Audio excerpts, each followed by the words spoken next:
महाराणा प्रताप का जन्म 9 मई 1540 को राजस्थान के मेवाड़ में हुआ था। राजपूत राजघराने में जन्म लेने वाले प्रताप उदय सिंह द्वितीय और महारानी जयवंताबाई के सबसे बड़े पुत्र थे। वे एक महान पराक्रमी और युद्ध रणनीति कौशल में दक्ष थे। महाराणा प्रताप ने मुगलों के बार बार हुए हमलों से मेवाड़ की रक्षा की। प्रताप की वीरता ऐसी थी कि उनके दुश्मन भी उनके युद्ध कौशल के कायल थे। माना जाता है कि इस योद्धा की मृत्यु पर अकबर की आंखें भी नम हो गई थीं। उदारता ऐसी कि दूसरों की पकड़ी गई बेगमों को सम्मानपूर्वक उनके पास वापस भेज दिया था। कुल देवता महाराणा प्रताप उदयपुर मेवाड़ में सिसोदिया राजवंश के राजा थे। उनके कुल देवता एकलिंग महादेव हैं। मेवाड़ के राणाओं के आराध्य देव एकलिंग महादेव का मेवाड़ के इतिहास में बहुत महत्व है।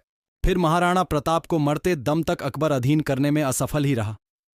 अंततः महाराणा प्रताप की मृत्यु अपनी राजधानी छावंड में धनुष की डोर खींचने से उनकी आंत में लगने के कारण इलाज के बाद 57 वर्ष की उम्र में 29 जनवरी 1597 को हो गई।